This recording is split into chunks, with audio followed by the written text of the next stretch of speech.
അള്ളാഹ്ക്ക് മാത്രമെന്ന് പറഞ്ഞ അഭൗതികമായ കഴിവ് എങ്ങനെയാണ് 2012 മുതൽ പിന്നെ ജിന്നിനുണ്ടായത്? മാത്രമല്ല അബ്ദുസ്സലാം സുല്ലമിയും ആളുകളും ഈ ന്യായം പറഞ്ഞപ്പോൾ അല്ല അബ്ദുൽ ഹമീദ് ഫൈസി അമ്പലക്കടവ് ലേഖനം എഴുതി, മുജാഹിദീനാത്ത് നിർവചനം മാറ്റിയിരിക്കുന്നു. ഇത്രയും കാലം മുജാഹിദീങ്ങൾ പറഞ്ഞത് അള്ളാഹ്ക്ക് മാത്രമേ അഭൗതിക കഴിവുള്ളൂ എന്നാണ്. ഇപ്പോൾ ഇതാ അവരും സമ്മതിച്ചു ജിന്നിനും മലക്ക് അഭൗതിക കഴിവുണ്ട്. ഞാൻ ഔലിയാക്കന്മാർക്കുണ്ട്, സമ്മതിച്ചാൽ മതി, എന്നാ പ്രശ്നം തീർന്നു. ചന്ദ്രികയിൽ അമ്പലക്കടവ് ഫൈസി ലേഖനം എഴുതി. ഇപ്പൊ അവർ സമ്മതിച്ചു അള്ളാഹ്ക്ക് മാത്രമല്ല ജിന്ന ഭൗതികാണ്, മലക്ക് അഭൗതികാണ് സമ്മതിച്ചല്ലോ. ഇനി അമ്പ്യൗലിയാക്കന്മാർക്ക് അഭൗതിക സമ്മതിച്ചാലോ പിന്നെ തർക്കമില്ല. അപ്പൊ ഞങ്ങൾ ഇസ്തിഗാസൊക്കെ ശരിയായി, അപ്പൊ ഞങ്ങൾ ഇസ്തിഗാസ ശിർക്കല്ല എന്ന് വരും എന്ന് പറഞ്ഞ് ചന്ദ്രികയിൽ ലേഖനം എഴുതിയപ്പോൾ അതിനെതിരെ ഖണ്ഡനം എഴുതി സലാഹിയും അബ്ദുൽ ജബ്ബാർ മൗലവിയും എല്ലാം റഹിമഹുമുല്ലാഹ് മാറി മാറി ലേഖനങ്ങൾ എഴുതി. അതാണ് പിന്നെ ചന്ദ്രിക പ്രസിദ്ധീകരിക്കാൻ പഠിച്ചു. 2-3 ആയപ്പോൾ പറഞ്ഞ് ഞങ്ങൾ നിർത്തിയാണ്. അവസാനം ഫൈസിന് കൊടുത്തിട്ട് പറഞ്ഞു ഇത് അവസാനിപ്പിച്ചു. അപ്പൊ അങ്ങനെ അവസാനിപ്പിക്കാൻ പറ്റുന്നല്ലോ. അപ്പോഴാണ് പിന്നെ അത് ഇസ്ലാഹിലേക്ക് ആ ചർച്ച മാറി. അൽ ഇസ്ലാഹാണെന്ന് അൽ ഇസ്ലാഹ് മാസിക ചർച്ച മാറി. ചന്ദ്രിക തിരിച്ചയച്ചത് അൽ ഇസ്ലാഹ് മാസിക പ്രസിദ്ധീകരിച്ചു. അതാണ് ഇപ്പൊ ഇസ്ലാഹം പൊക്കി പിടിച്ച് പിന്നെ മറ്റൊരുങ്ങിയത്. കണ്ടോ, ഇസ്ലാഹിത എഴുതിയിരിക്കുന്നു ജിന്ന് വെളിച്ചം തരും, യാഴിബാദ് അള്ളാഹൊക്കെ പ്രവർത്തിച്ചിറങ്ങിയത്. എന്ത് യാഴിബാദ്? നമുക്ക് യാ അള്ളാഹ് എന്നല്ലാതെ ഒരു യാഴിബാദില്ല. പിന്നെ എങ്ങനെ യാഴിബാദ് വന്നു അറിയോ? അതുകൊണ്ട് മനസ്സിലാക്കണം. ഈ വക ന്യായം പറഞ്ഞുകൊണ്ട് റബ്ബല്ലാത്തവരെ വിളിച്ചു തേടാൻ സമസ്തക്കാർ തെളിവുണ്ടാക്കാൻ ശ്രമിച്ചപ്പോൾ അവർ കൊണ്ടുവന്ന 2 ഹദീസുകൾ, ഒന്ന് സ്വഹീഹായത്, ഒന്ന് ദഈഫായത്. കുറെ ആയത്ത് പറയും, കുറെ ഹദീസ് പറയും, 2 തൽക്കാലം എടുക്കുക. ഒന്നവര് പറയും ഞങ്ങൾക്ക് അമ്പ്യൗലിയാക്കന്മാരെ വിളിക്കാനുള്ള തെളിവ് ബുഖാരി വന്ന ഹദീസാണ്. അതെന്താ? ഒരു സ്ഥലത്ത് ചെന്നിറങ്ങിയാൽ നിങ്ങൾ പറയുക അഊദു ബികലിമാത്തില്ലാഹി താമ്മാത്തി മിൻ ശർരി മാ ഖലഖ എന്ന ഹദീസിലുണ്ട്. ഒരു നാട്ടിൽ ചെന്നിറങ്ങിയാൽ ഇത് പറയുക എങ്കിൽ ലം യദുർറഹു ശൈഉൻ ഹത്താ യർതഹില മിൻ മൻസിലിഹി ദാലിക. ആ സ്ഥലത്ത് നിന്ന് അയാൾ പോകുന്നത് വരെ അയാൾക്ക് ഒരു പ്രയാസവും ഉണ്ടാവുകയില്ല എന്ന് നബി തങ്ങൾ പറഞ്ഞ ഹദീസ് സ്വഹീഹാണ്, സ്ഥിരപ്പെട്ടതാണ്. ഇമാം ബുഖാരി അടക്കം റിപ്പോർട്ട് ചെയ്തതാണ്. അപ്പൊ സാധാരണ സുന്നി ഉസ്താദുമാരെ പറയും ഈ ഹദീസ് പറഞ്ഞെന്താ? അഊദു ബികലിമാത്തില്ലാഹി താമ്മാത്ത്, അള്ളാഹുവിന്റെ പരിപൂർണമായ വചനങ്ങൾ മുഖേന ഞാൻ കാവലിനെ തേടുന്നു എന്നാണല്ലോ. ഈ കലിമാത്ത് എന്ന് പറഞ്ഞാൽ അമ്പ്യൗലിയാക്കന്മാരാണ്. കാരണം ഈസാ നബിയെ പറ്റി കലിമത്തുള്ള എന്ന പ്രയോഗം ഖുർആനിലുണ്ട്. എങ്കിൽ കലിമാത്തുള്ള എന്ന് പറഞ്ഞാൽ മഹാന്മാരാണ് ഉദ്ദേശം. ഹദീസ് ബുഖാരിയിലുണ്ട്. ആ ഹദീസ് നബി തങ്ങൾ പറയുന്നു അഊദു ബികലിമാത്തില്ലാഹി താമ്മാത്ത് എന്ന് പറഞ്ഞാൽ പിന്നെ പ്രശ്നം ഉണ്ടാവില്ല, ബുദ്ധിമുട്ടുണ്ടാകൂല.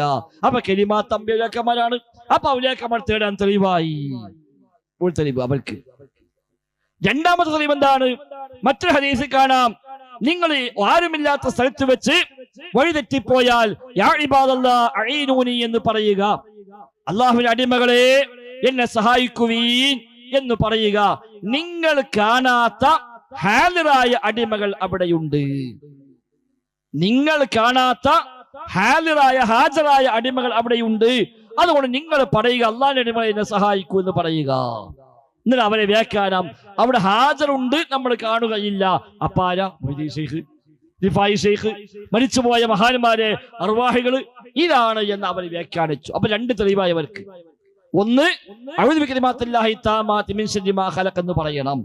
2 യാ ഇബാദല്ലാഹ് അഈനൂനി എന്ന് പറയണം. ഇതാണ് അവരുടെ തെളിവ്. എന്തിന് തെളിവ്?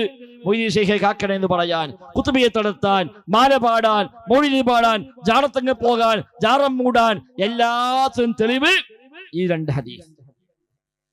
അപ്പൊ ഒന്നാമത്തെ ഹദീസ് ബുഖാരിയിലുണ്ട്, സ്വഹീഹാണ്. രണ്ടാമത്തെ ഹദീസ് തുബറാനിയിലുണ്ട്, മറ്റു പലയിടത്തുമുണ്ട്, സ്വഹീഹല്ല, ദുർബലമാണ്. അപ്പൊ ഒന്നാമത്തെ ഹദീസ് നമ്മൾ കൊടുത്ത മറുപടി എന്താണ്? ഈ ഹദീസ് സ്വഹീഹാണ്, പക്ഷെ നിങ്ങൾ പറഞ്ഞ അർത്ഥമല്ല.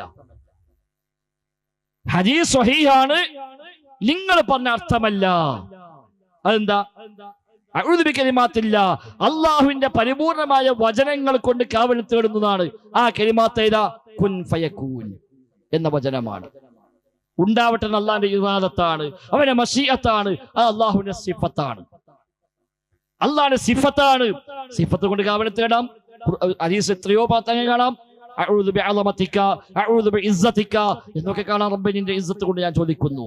ബിറഹ്മതിക അസ്തഗീസ്, നീ റഹ്മത്ത് കൊണ്ട് ഞാൻ കാവൽ തേടുന്നു, സഹായം തേടുന്നു. ഒക്കെ ഹദീസിൽ വന്നാണ്. ഒക്കെ അല്ലാഹുവിന്റെ സിഫത്താണ്. അവന്റെ സിഫത്ത് കൊണ്ട് കാവൽ തേടാൻ വിരോധമില്ല. അതാണ് ഈ ഹദീസിലുള്ളത്. അല്ല അമ്പിയാക്കന്മാരല്ല.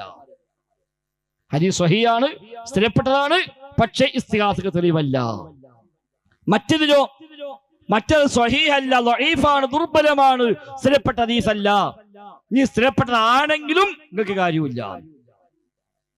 ഒന്ന് സ്ഥിരപ്പെട്ടതല്ല, സ്ഥിരപ്പെട്ടതാണ് എന്ന് വന്നാൽ പോലും നിങ്ങൾ പറഞ്ഞ അർത്ഥവുമല്ല. അവ രണ്ടു മറുപടിയായി.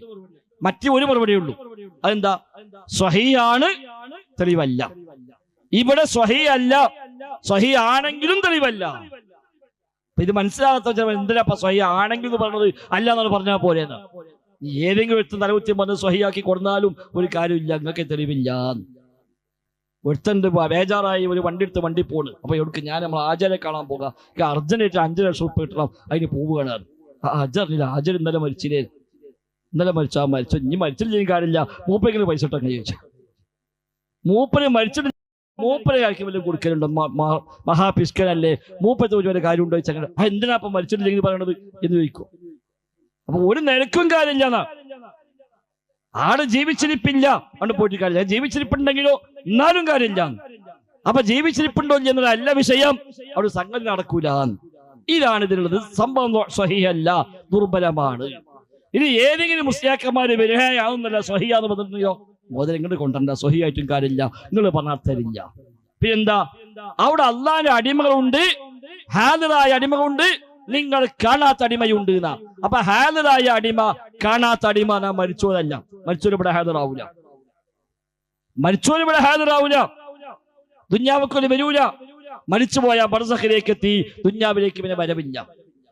ശുഹദാക്കന്മാരോട് അള്ളാഹ് ചോദിക്കുന്ന ഒരു ഹദീസ് ഉണ്ട്. ഇമാം മുസ്ലിം റിപ്പോർട്ട് ചെയ്താണ്.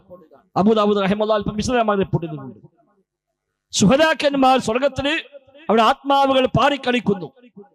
അല്ലാഹു തആല അവരോട് ചോദിക്കും, നിങ്ങൾക്ക് ഇനി എന്താ വേണ്ടത്? റബ്ബേ, ഞങ്ങൾക്ക് ഒന്നും വേണ്ട, ഞങ്ങൾക്ക് സ്വർഗത്തിൽ യഥേഷ്ടം സഞ്ചരിക്കാം, ഇനി എന്താ ഞങ്ങൾക്ക് ആവശ്യം? എല്ലാം കിട്ടി. പടച്ച റബ്ബ് പറയും, അല്ല, വല്ല ആഗ്രഹവും പറയൂ, ഞാൻ സാധിപ്പിച്ചു തരാം. അപ്പോഴും പറയും, പഠിച്ചത് ഇനി എന്താ ആഗ്രഹിക്കാനാ? സ്വർഗത്തിലെത്തിയല്ലോ, യഥേഷ്ടം സഞ്ചരിക്കാമല്ലോ, ഇനി ഞങ്ങൾക്ക് എന്താ ആഗ്രഹിക്കാനാ? ഒരാഗ്രഹവും ഇല്ല. റബ്ബ് വീണ്ടും പറയും, അല്ല, വല്ല ആഗ്രഹവും പറയൂ, ഞാൻ നൽകാം.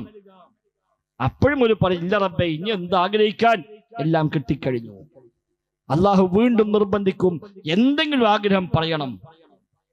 അപ്പൊ അവര് പറയുന്ന, റബ്ബേ, ഒരാഗ്രഹമുണ്ട്, നിങ്ങൾ ഒന്നുകൂടെ ദുന്യാവിൽ പോയിട്ട് ഒന്നുകൂടെ ഷഹീദായി തിരിച്ചു വരാം. കാരണം ശുഹദാക്കന്മാർക്ക് അത്ര വലിയ നേട്ടമാണ് സ്വർഗത്തിൽ. അവിടെ ഞങ്ങൾ ഒന്നുകൂടെ ഷഹീദായിട്ട് വരാം. അപ്പൊ അള്ളാഹ് പറയും, ഇങ്ങോട്ട് വന്നവർ അങ്ങോട്ട് മടക്കപ്പെടുകയില്ല.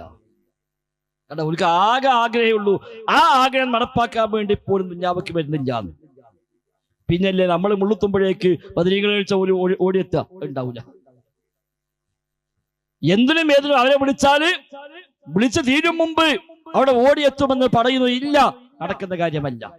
അപ്പൊ ഹാദിറായ അടിമയുണ്ട്, കാണാത്ത അടിമയുണ്ട് എന്ന് പറഞ്ഞാൽ മരിച്ചുപോയ മഹാന്മാരല്ല. മരിച്ചുപോയ മഹാന്മാർ ഹാദിറാവുകയില്ല. അത് ബർസഖി ലോകത്താണ്, ദുനിയാവിൽ ഹാദിറാകുന്ന പ്രശ്നമില്ല. അതുകൊണ്ട് അതല്ല ഇവിടെ. എന്നാ പിന്നെ ആരാ ഹാദിറായ കാണാത്തോര്? അത് മലക്കായിരിക്കാം, ജിന്നായിരിക്കാം, ഇനി മറ്റു പല സൃഷ്ടികളും അല്ലാഹ്ക്കുണ്ടോ അവരായിരിക്കാം, അത്രയേ ഉള്ളൂ. അല്ല, മരിച്ചോരേതായാലും അവിടെ വരുന്നില്ല. ഇതാണ് ഇതിൽ ലോകത്തെ എല്ലാ കാലത്തും പണ്ഡിതന്മാർ നൽകിയ വ്യാഖ്യാനം. ഈ ഹദീസ് സ്വഹീഹല്ല. സ്വഹീഹാണെങ്കിൽ തന്നെ നിങ്ങൾ ഈ പറഞ്ഞ അമ്പിയാക്കന്മാരൊന്നും അല്ല, അത് വല്ല ജിന്നുകളോ വല്ല മലക്കുകളോ അതല്ലാത്ത മറ്റു വല്ല അള്ളാഹിന്റെ സൃഷ്ടികളോ സൈന്യങ്ങളോ ഒക്കെ ആയിരിക്കാമെന്നേ ഉള്ളൂ. അല്ലാതെ മരിച്ചുപോയവിടെ വരാൻ പോണില്ല. അപ്പൊ ശിർക്കിന് തെളിവില്ല എന്ന് പഠിപ്പിക്കാനാണ് ലോക പണ്ഡിതന്മാർ മുഴുവനും നൂറ്റാണ്ടുകളായി ഇക്കാര്യം പറഞ്ഞത്. അതാണ് മുജാഹിദ് പ്രസ്ഥാനം പണ്ടേ പറഞ്ഞത്. 1970-കളിൽ ഉമർ മൗലവി റഹിമഹുല്ലാഹ് സൽസബീലിൽ ഇതേ വിശദീകരണം കൊടുത്ത് കാണാൻ പറ്റും. പയ്യോളിക്കാരെ മുസ്ലിയാരെ വഅദ് പറഞ്ഞു, അമ്പിയാക്കന്മാർ വിളിച്ചു പ്രാർത്ഥിക്കാൻ തെളിവ് ഈ ഹദീസാണ്. അത് സൽസബീലിലേക്ക് ചോദ്യമായി വന്നു.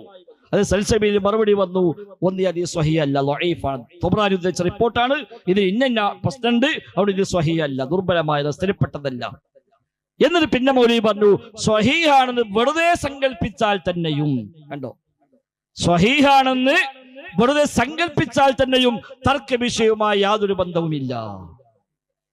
ഇതാണ് സൽസബീൽ എഴുതിയത്, ഇതാണ് ശബാബിൽ വന്നത്, ഇതാണ് ചെറിയ മുണ്ടം അബ്ദുൽ ഹമീദ് മദനി എഴുതിയത്, ഇതാണ് മുജാഹിദുകൾ എന്നും പറഞ്ഞു പോകുന്നത്.